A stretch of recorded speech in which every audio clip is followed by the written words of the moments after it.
You're listening to Three Kitchens, a member of the Alberta Podcast Network. Locally grown, community supported. Join your hosts, Erin Walker, Sarah Somasundaram, and Heather Dyer to talk all about home cooking.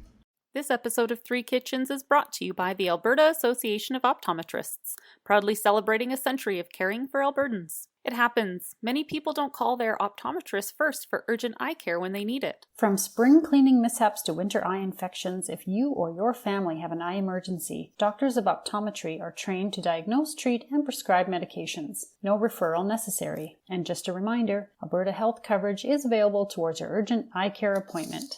To find an optometrist in your area, visit optometrist.ab.ca. The Alberta Association of Optometrists represents almost 800 doctors of optometry in over 80 communities across the province. Members are highly trained, regulated health professionals who provide primary eye health and vision care to Albertans. Learn more at optometrists.ab.ca.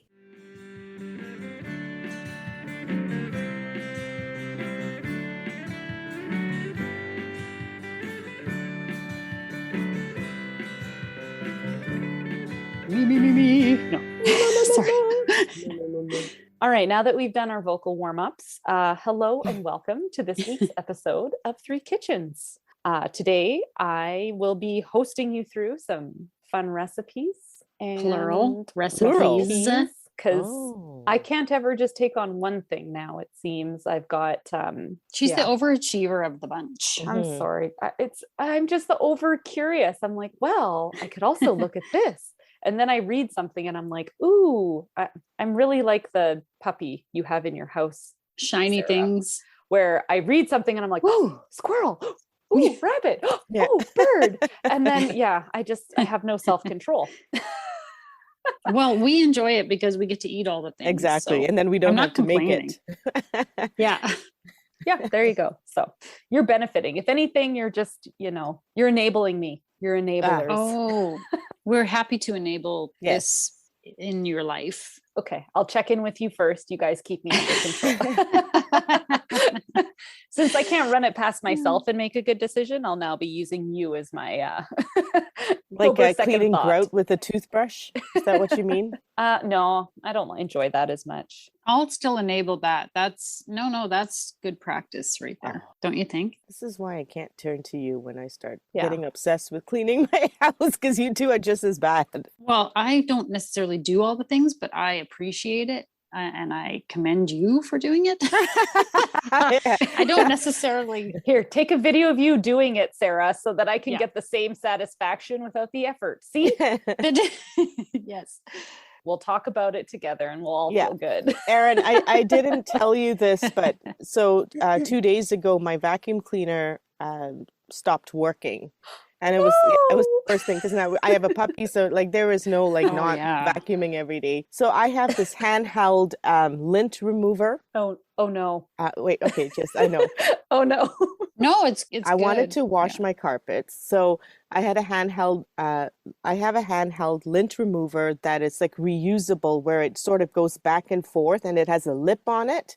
And when it goes back and forth, the lint collects at the back container, like the back part of this lint remover. And then you can open it at the end and sort of take off the lint and then keep using it. So can you tell me where you got this? Because I now need one upon that description. I got it from Amazon, and it's great because you can keep using it, right? Yeah, so exactly. Then I just looked at my carpet, and then I'm like, how am I going to wash it without... So I went through the whole house and I vacuumed my carpet with a lint remover, my entire house. And I know, don't even look at me like the look on Heather's face right now. No, I've heard this story before. I knew she did this, so I'm just enjoying it. The most satisfying, like every time I said it to someone, they had this horrified look like, what is wrong with you? But it was the most satisfying thing, because when you open the back of it, the stuff came out, and I'm like, oh my God, this is like... And so now I feel like I'm obsessed, and my husband has already asked me to stand down, stop picking that up, because now I just want to go keep doing it, right? Yeah. Yeah. Once you It's start, like when, you can't stop. That's right. Yeah. The slippery it's like slope, when Sarah. I get the like the area rug and managed to flip it over and like, because vacuuming only gets so much out of right. Yeah. if it's not too heavy, and you can actually manage to like flip it upside down and then flip it back, and there's all this like dust and crumbs and whatever, and it's like, oh, that's so awesome. Now I satisfying. can just vacuum that up. I love it. Yeah.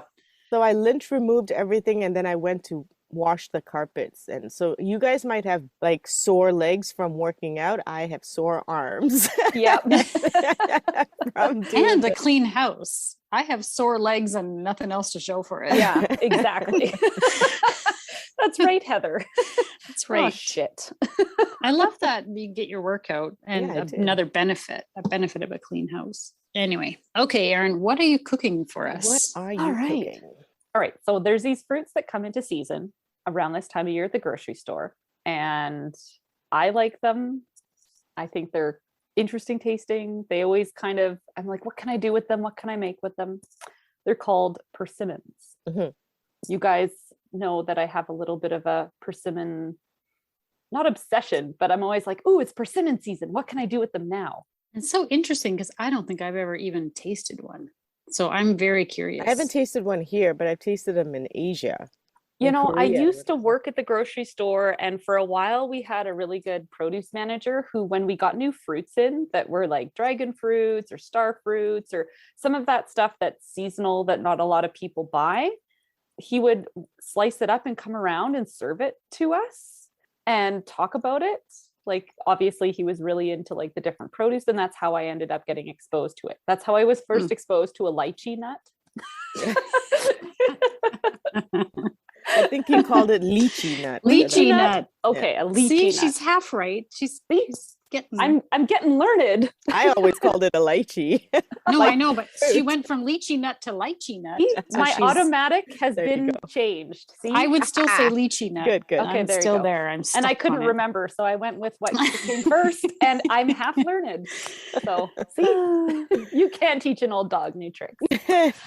Anyway, so persimmons are in season again now. They are seasonal from October to December here in your grocery stores. You'll find them. So let me give you a little bit of the research. I've got my book out. I took my notes about the persimmon. Okay, so they are common to Asia, and the ones that we get in the grocery store here are Japanese persimmons, but they are cultivated and grown in California. And so there are two types of Japanese persimmons that we get, or that we cultivate here. And one is called a Hachiya persimmon, and one is called a Fuyu persimmon. What did you say to me? No, sorry. They're Fuyu. They're not for me, they're Fuyu. Oh, Fuyu. Okay.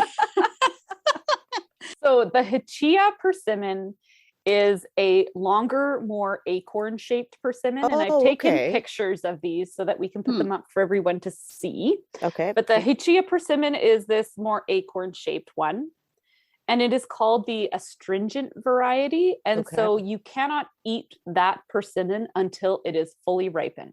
If you open it up when it is not soft or hard, apparently the tannins will just like make your mouth.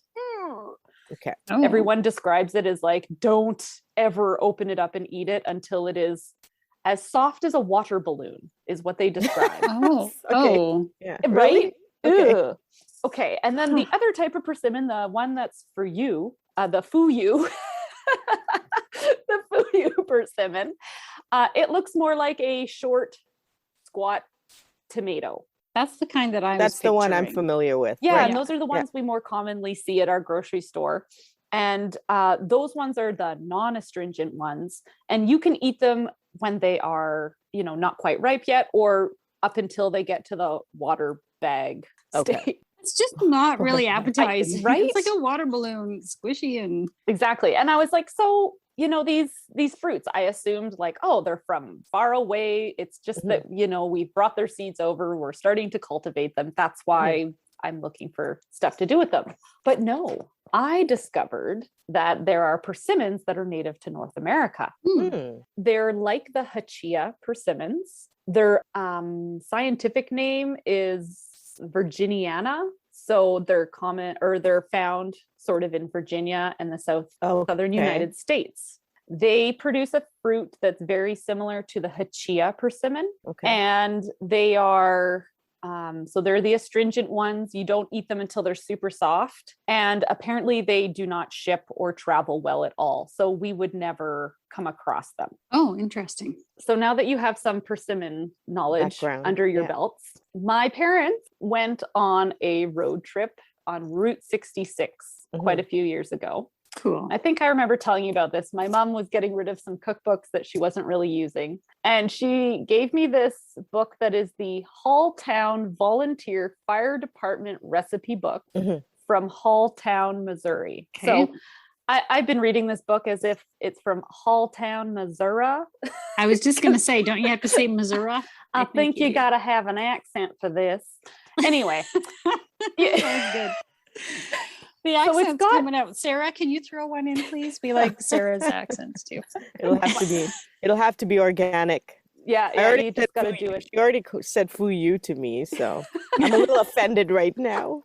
So let me see if I can redeem myself. So going through this book, I came across a persimmon recipe. And I was like, why would you have a persimmon recipe in Missouri? Right. Because they have access to these local persimmons. Because if they don't travel well, like how far do they travel? You know, Well, like I kind of thought that everything could be transported in some way. It has like a zero shelf life. Like I think you essentially pick them once they're ripe. You don't even pick them and let them ripen. I don't. So you don't. Okay, I get it. All right. So I think that they're in the southern United States, and commonly these persimmons are grown just as ornamental bushes. Oh, Because they, like people often won't even grow them or realize they're growing them for the fruit. It sounds like. Oh, I see. because it's so fussy. People don't really know what to do with it. Okay. Anyway, so I found this persimmon pudding recipe from the Halltown, Missouri book. It is from Shirley Hart of Halltown, Missouri. Hello, Shirley. Hi, Shirley. Shout out to Shirley. Thank you, Shirley. I don't know. It's one of these like best of bridge books. Like it's all these recipes from these ladies in this place. I think it's super cute. I've gone through and read a ton of it. It's really enjoyable. Yeah. So I thought, I'm going to use this persimmon recipe when we start getting persimmons in season. So I'm going to make a persimmon pudding, and I'm going to make it with the fuyu. She said it again. Sorry, Sarah. Persimmons. I'm going to make it also with the Hachia persimmons. Oh, you are. So you were able to get the Hachia. You can get Hachia ones here, but they're not the ones. Virginian ones. Right. They are a Japanese variety. Right. Okay. Do you have both at this point? Oh, you do. Okay. You've already. So I bought some fuyu persimmons. I'm sorry, Sarah. I feel so terrible now. So I bought some of the fuyu persimmons a couple weeks ago. I put them in my basement to keep them cool and hope that they wouldn't over ripen on me. Right. And then I went down to check them the other day and I was like, oh crap, they're totally over ripened. They're water balloons. They're little water balloons, but they're not rotten. And as I read on this, I was like, oh, this is what I want. So, hey, I treated my persimmons perfectly for the recipe I'm doing without knowing it. Yay. Okay, nice. Perfect. And then when I was at the grocery store this week, just yesterday, I found the Hachia persimmons were already in stock. And I was like, yes, now I can make 2 puddings. And what grocery store did you find these in? These are just at Superstore. Yeah, I saw some the other day and I was like, oh, now I know what those are. I've never eaten it, but So if you want, buy some of the short squat ones and cut them up and have them raw. They're delicious like that. Wash them up, slice them up. Yeah, they're good. Yum. But I'm going to wait until these Hachia ones turn into little water bags. You then like squish out the juice, put it through a colander or a sieve and get the resulting thing. So what I learned doing some of my research is that the persimmon has a high amount of pectin in it. So it can be used as a thickener or like it makes jams or jellies really well. And that's a great point because it is jam making season. So if people like to go for the natural way of doing pectin and not use those little sort of bags of pectin that we throw into jam, that might be a great alternative. So, and it's perfect timing, right? Yeah. Yeah.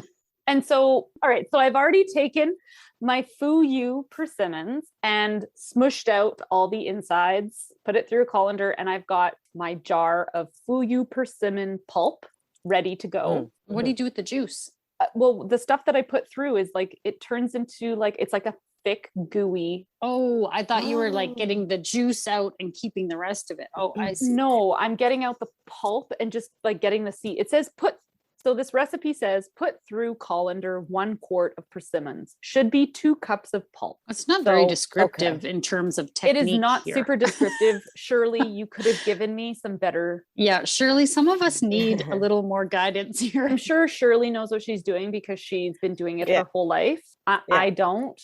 And everyone who lives at Hulltown, they know how to deal with the persimmon. They know what to do, I guess. So based on some Googling, and I figured out just get the persimmon pulp. Okay. So I've got all my pulp ready to go for the fuyu. I'll wait for my hachiyas to ripen. And then it's also supposed to be served with whipped cream. And I know that you don't do whipped cream, Heather. So I've also looked up a recipe for a coconut cream whipped cream. Yum. Have you tried to make this before? No, I think we've talked about this before where I say I just sounds good. I just don't do whipped cream. I've never tried to make an alternative. I just skip it altogether. So I'm kind of excited about this. Okay, so I'm going to see if a substitute whipped cream that is vegan, dairy-free will work for us, and if we can do that. So, nice. 2 types of persimmons, 1 pudding recipe. I had a question. Now that you've extracted the fuyu pulp, where are you storing it?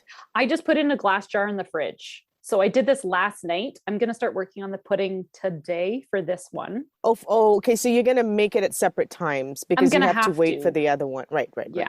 They say you can ripen them quicker by putting them in a bag with a banana because it's ripened in the same way. Anyway, I have them sitting on the counter right next to my bananas. They're already quite soft, the ones that I bought. So hopefully I'll be able to extract the pulp and get that going pretty soon too. This is I'm excited about this because I have found most often a homemade pudding is a dairy product. And so I don't do it. I just, even though I love a pudding, it's something that I really, especially when it's like the texture is good and like I love pudding, but it's not something I typically eat because of the dairy content of it. So this one has milk in it, but it's cooked and baked. I'm still going to eat it, Erin. I'm telling you right now. Still going to take Sarah my made probiotics. Creme brulee one time and that's another thing I wouldn't have eaten. And I'm not turning it away, tell you that. And I do think when it's cooked, it probably does. Helps. It's a nice color too, isn't it? A persimmon. It is. It is. And I have a theory on it that I need to do a little bit more research because I tasted some of my persimmon pulp and I was like, this reminds me of something. This reminds me of something. And I couldn't figure out what it was for a little while. And then it hit me. And I want to see if there's any sort of relationship to this other thing that I think it tastes like. What is it? Oh, I'm going to leave you on the hook. I'm going to leave you on the hook as to what I think it might be related to. And I'm going to do some research and see if I come back with any sort of conclusions or if I've just got some kind of crazy theory going on. I'll let you know either way.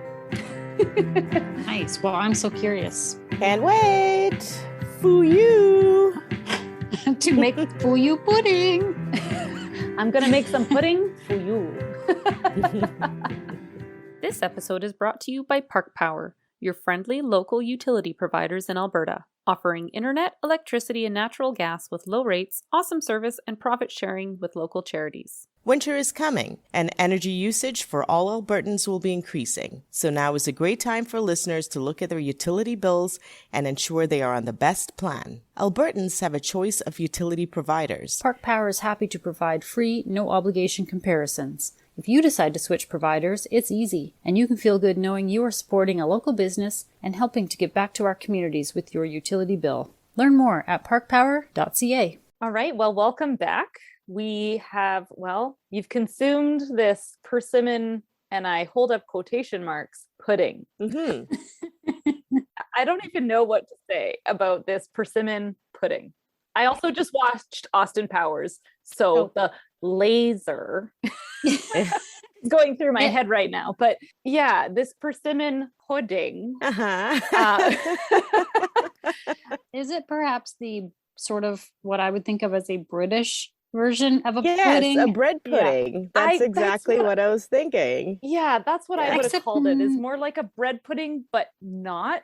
But not. It's like a tiramisu kind of texture. Is it? I thought it was oh, so should I not say anything? No, go ahead. I'm just, when I made this, I was, okay, so let's go through Shirley's persimmon pudding that I made. Okay, Shirley, here we go. All right, Shirley.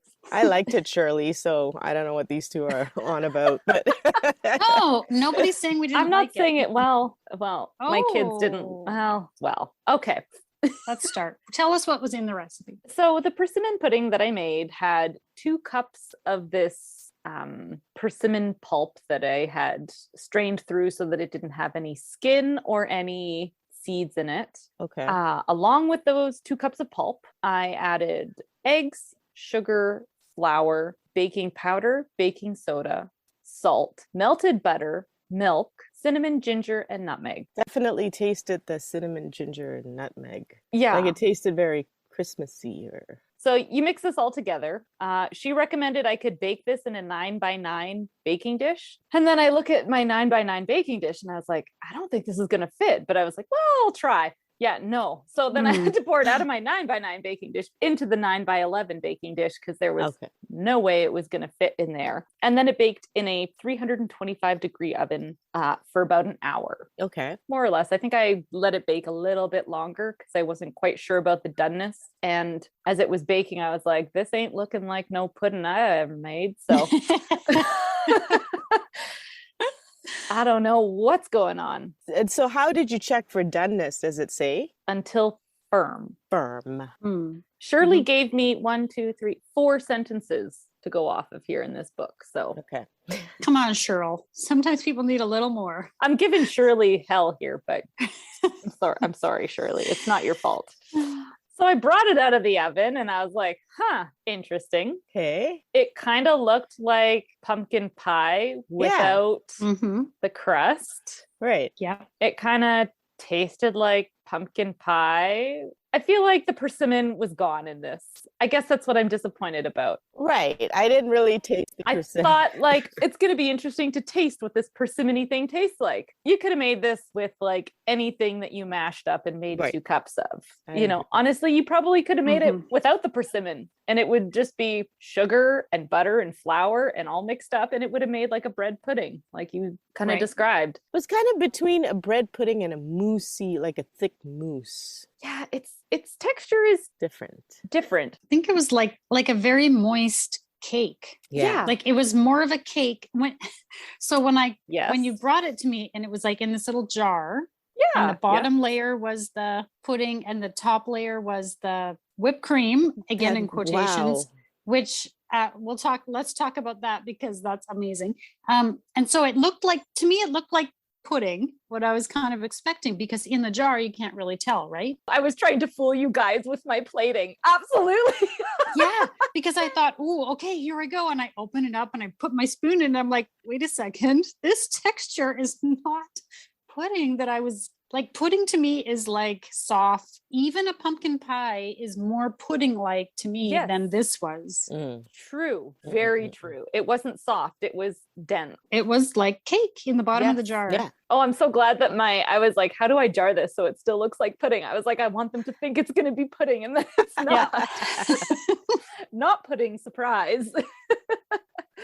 That's why I texted you and I was like, this is so good, but not what I was expecting. No, the texture wasn't at all like, and the taste was like, so I don't really, because I've had a lot of persimmons when I worked in Korea, lots, like it's a very big fruit, they love it there. And I'm like, oh, I would never have thought, like I would never have guessed it, but I loved it. I mean, so I looked up the benefits to persimmon and it's like high in vitamin A, high in vitamin C. It's good for your heart. It's good for like a whole bunch of things. And so, I mean, why not if the good stuff is in there and it tastes that good? Paid for by the persimmon producers of California. Yeah. I wonder if pay me. if you could have made like a sauce with the persimmon and put it Yes. on Oh, like a drizzled it on top of it. like maybe you'd get the persimmon flavor and then it's more of that bread pudding with like some kind of a sauce on top. Yeah. Oh, I think that would have been really good. Yeah. So now I have to admit to my backing out on a commitment I made in the first part of this episode. Nobody's ever gonna blame you backing out of your like overachiever ideas. Just me. None of us 40 would lashes. participate in, except for eating them. Dear. No. So after I made this gigantic amount of pudding, I was like, there ain't no way I'm making a second one. Because I told you guys I was going to make one with the fuyu and another one with the hachiyas. Oh, right. Yeah. My hachiyas are still sitting on the counter. So I might maybe I'll come back for a bonus episode and do something different that tastes like persimmon. Because you can make like a persimmon jam. And I think that would totally be doable. I've just been overwhelmed by the amount of crap that's happening right now in my life. And I just can't. Sorry, guys. I don't be sorry. I think we're all there. Yeah, it's anyway, things just kind of went to a stupid level in our house, and so I just didn't get it done. So just to be clear, I really loved the persimmon pudding, whatever that is. I really liked it, and I would like totally was it hard to make? No, it was like mixing a pumpkin pie filling. I mean, you just mix everything together in one bowl. You dump it into your pan and then you bake it at a low temp. I think it would be great as a pie as well. Don't you think? In the pastry? Yeah, it might be too much pastry. Too much, I think. Yeah, because of all the flour. What do you? Because it's too thick. Like it's too much like a cake. It would be like cake in a pastry. And listen, Sarah, if you don't like the idea of pasta in the pie, which Erin and I keep dreaming about. So you don't want pasta in your pie, but you want cake in your pie? I didn't quite think of it as cake, but I'll make pasta in the pie and it will be pie. Oh, I'll make it for Pie Day. Boy. April, what is that? March 14th, March 14th? Yeah. Ooh. Please make the pasta pie, if nothing else. I will make the pasta pie. What is March 14th? I don't understand the reference. Pie Day. I'm a nerd. Pie Day. Okay. And the number pi is 3.14. Oh, on March 14th. Nerd alert. I think there is a pie. That's a real thing, isn't it? That is a real thing. You didn't just make that up. I think Pie Day coincides with PIE Day. Makes sense. I'm sorry. It's March 14th for all you out there. You non-math nerds. It's March 14th. I'm not a math nerd, but I love pie. There you go. So I will eat what you make. I'm setting up a lot of expectations, but I probably here's all the things I'm going to fail on next year, guys. Just start making a list now.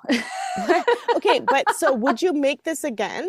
Did you like it? I don't even I can't really read what you're saying. Yeah, I'm kind of feeling like I'm disappointed because I wanted it to be more persimmon-like. Mm-hmm. I wanted something that made the persimmon like, oh, this is a persimmon. The star of the show. Cool. Okay. Mm-hmm. Yum, it's tasty. It's got these flavors. I ended last episode on a cliffhanger because I was like, ooh, I think it tastes like something. I thought it tasted kind of like rose hips because I've made rose hip jam before. The flavor of the pulp and the rose hip extract that I usually get are very similar, not related in any way. Nothing. Okay. I looked up the phenology to see if it was in the same plant as a rose. No.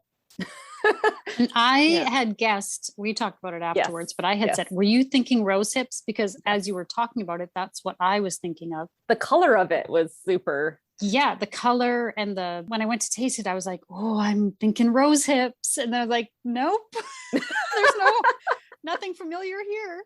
Yeah. To me, it was like a spice cake. Yeah. So if anyone out there is wondering, what the hell are they what did it taste like? It tastes like a very mild spice cake to me. Yeah. Mm-hmm. In fact, I think you could bump the spice up a little bit. Yeah. It certainly just tasted like cinnamon, ginger, and nutmeg and sugar. Yeah, it tasted Christmassy or fall, like those fall flavors, right? But very mild spice cake, I would say. Yeah. That's a good. Not sweet. I still wouldn't even call it a quite a cake, but I see what you're saying.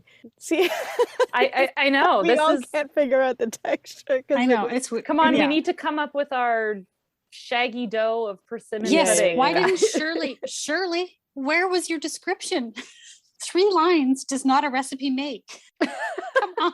Where was she from again? Paultown, Missouri. Oh, Missouri, right. Missouri. So maybe in Missouri, they all know that this is a pudding. This is what they call pudding. A puddin. Missouri pudding. Yeah, it was kind of mystery dessert. It was good mystery dessert. Oh, it was tasty. It definitely tasted good. I was just expecting something that was persimmony and pudding-like. Right. And I feel like both of those things were fail. Right. Yes. But that's just because my definition and expectation was different than Shirley's definition, clearly. Yeah. And the persimmons, as Sarah mentioned, has all these great health benefits. And when you bake it with sugar, I forgot to add, in all of that, there was half a cup of melted butter too. Oh, yeah. Oh, this is by no means a low calorie dessert. So don't fool yourself for a second. But that's okay, because the persimmon helps with your heart. So whatever you're clogging is unclogged by the persimmons. And see, balance I feel like of we life. need to asterisk this with Sarah is not a medical professional. But isn't my advice great though? Yeah, I like it. If you have cardiac problems, please consult a doctor. I don't think anyone's coming here for like actual nutrition advice. No. Gosh, I hope not. Especially not to me. No. I was going to say, when you said 2 cups of butter, I was like, that's why it's quite rich. Half like a cup of butter. Not half a cup, yeah. It was 2 cups of something else. Milk. 2 cups of rich milk. So Rich. I used half milk. and half. Oh, you used half and half. Okay. So then she didn't even give an idea of what the fat content should have been for the milk, I take it? No. Shirley just said rich milk. Rich milk. What does that Come mean? on, we know Shirley here. She's just... Come on, Cheryl. This is just what Shirley does when those persimmons come on into town. Exactly. When the persimmon tree ripens, Cheryl makes the pudding. And here it is.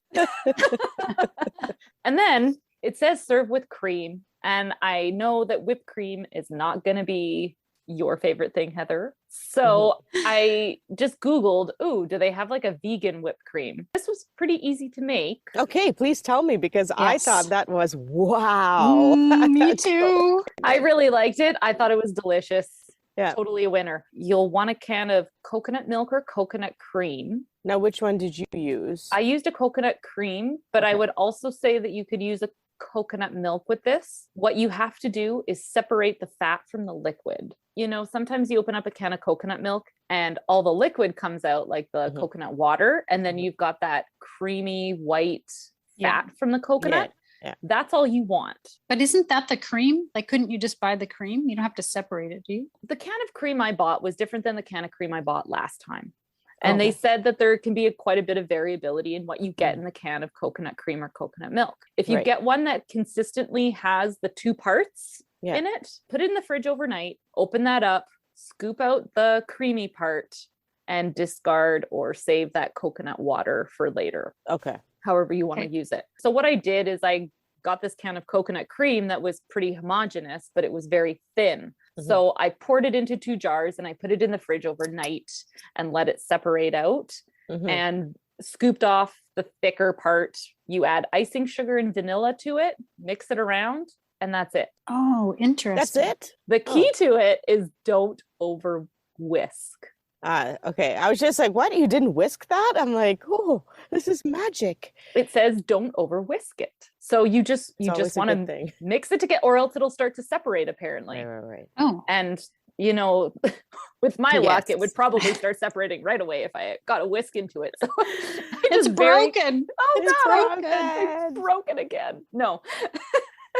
So you mixed it really good, as in like as soon as it came together, you stopped? There was no real like come together. You just like add all your stuff into the bowl.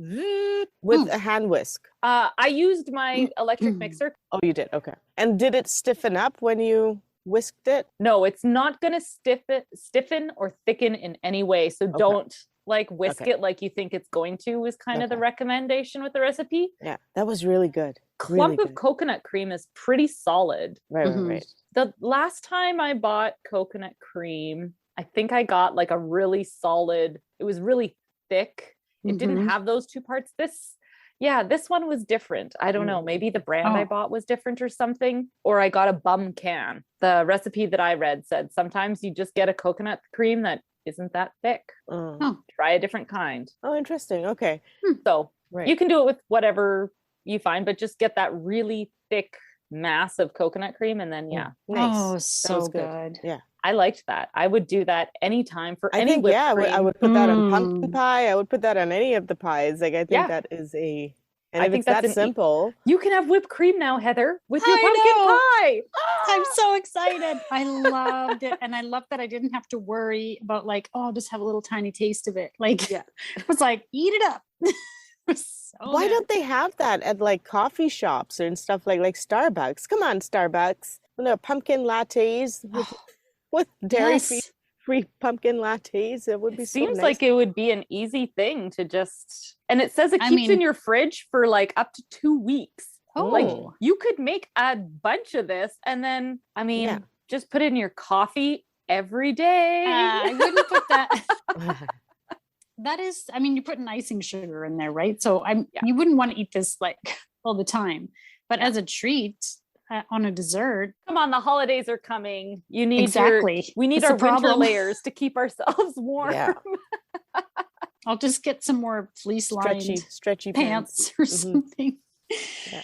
Yes. Well, I thank you so much for seeking out the dairy-free option. I was so Yeah, it was happy. And I delicious. I have loved another it. jar of it in the fridge because Yeah. she gave us extra for our families. I told my husband he could have half of that and I'm going to eat the other half. Yeah. Oh, okay. because- You're not even I'm going to not share with the even- kids. No, actually one of them, I can't remember which one, had a bite from my jar last night Yeah. and was like, nah, Yeah. he wasn't crazy about it. I think my kids will like it, but we'll find out today. I was going to keep it for after school snack. Yeah, Yeah. my kid called it like yucky cake or yucky Oh. dessert or something. Mm. Both of them? I think only one ate it because the other one looked at it after I had kind of like, I had this big pan of it and then I wanted to put it in the jar. So I like cut out these little circles and it was kind of all Oh. higgledy-piggledy. It didn't Right, look right, right. pretty.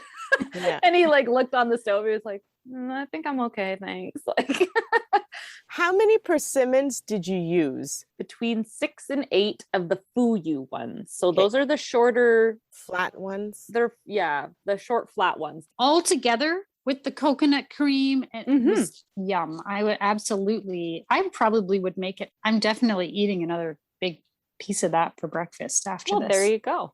I Mhm. thought it tasted great. It just was a Yeah. shock, or Yeah. it was unexpected. So, Right. sometimes it's fun to go through these cookbooks that don't have pictures and don't tell you what to Mhm. expect and Yeah. only give you 4 sentences on how to make it, and you get what you get. Well, thanks, Shirley. Thank you, Shirley. Did you have a last name? I'm just like, Yes. are we gonna find her on social media? Hey, Cheryl. we Shirley made your Hart recipe. from Oh. Halltown, Missouri. Missouri. Well, that was so fun. And now for the fine print. We at Three Kitchens gratefully acknowledge we are telling these stories in the traditional territories of the Treaty 7 nations in southern Alberta and the Métis Nation of Alberta, Region 3. We honor the rich tradition of oral storytellers on this land who have come before us. You can find pictures and recipe links on Instagram and Facebook at Three Kitchens Podcast. If you like and subscribe on your podcast player, that helps more people find us. That was not pudding. Definitely not.